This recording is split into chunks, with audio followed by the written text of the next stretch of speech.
Pemirsa, mengawali informasi yang pertama, kasus dugaan pemotongan anggaran setiap kecamatan atau kasus fee 30% kini terus bergulir di meja penyidikan. Dalam persidangan baru-baru ini, Jaksa Penuntut Umum menyebut adanya bagi-bagi dana ke sejumlah rekening pribadi anggota Dewan.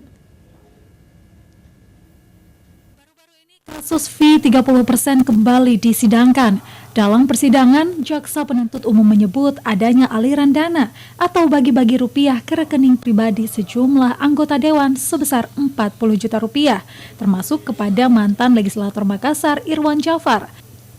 Hal ini diungkapkan JPU dengan menyadarkan pada hasil audit BPK. Kasubag Humas atau TU BPK RI Perwakilan Sulsel Andi Wiraalamsyah mengatakan audit kasus tersebut telah selesai dilakukan dan sudah diserahkan ke kepolisian. Hasilnya terbukti menyebabkan kerugian keuangan negara. Namun demikian, Wira tak merinci nilai kerugian atas pemotongan fee 30% itu, lantaran hal tersebut merupakan kewenangan kepolisian selaku pemohon audit. Sementara itu, terkait pernyataan JPU soal adanya aliran dana ke sejumlah anggota Dewan, Wira tak menampik bahwa itu adalah hasil temuan BPK. Ke kepolisian terkait detail apakah itu kewenangannya kepolisian yang ngomongin, karena yang minta kami melakukan pemeriksaan kemarin kepolisian.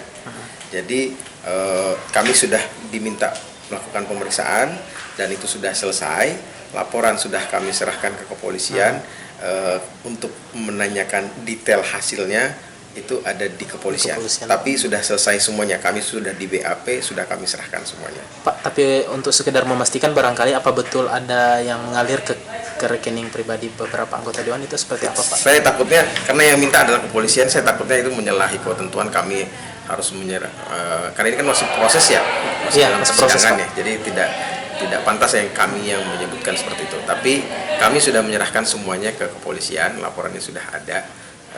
Nanti mungkin kepolisian yang mengangkat itu di pengadilan. Wira menambahkan meski BPK belum dipanggil untuk memberikan keterangan di persidangan, namun ia mengakui proses BAP terhadap BPK telah dilakukan oleh kepolisian. BPK juga telah menyiapkan materi dan tim ahli dari internal BPK untuk memberikan keterangan hasil audit terhadap kasus tersebut jika dipanggil. Mardianto Hamid, Selebes TV.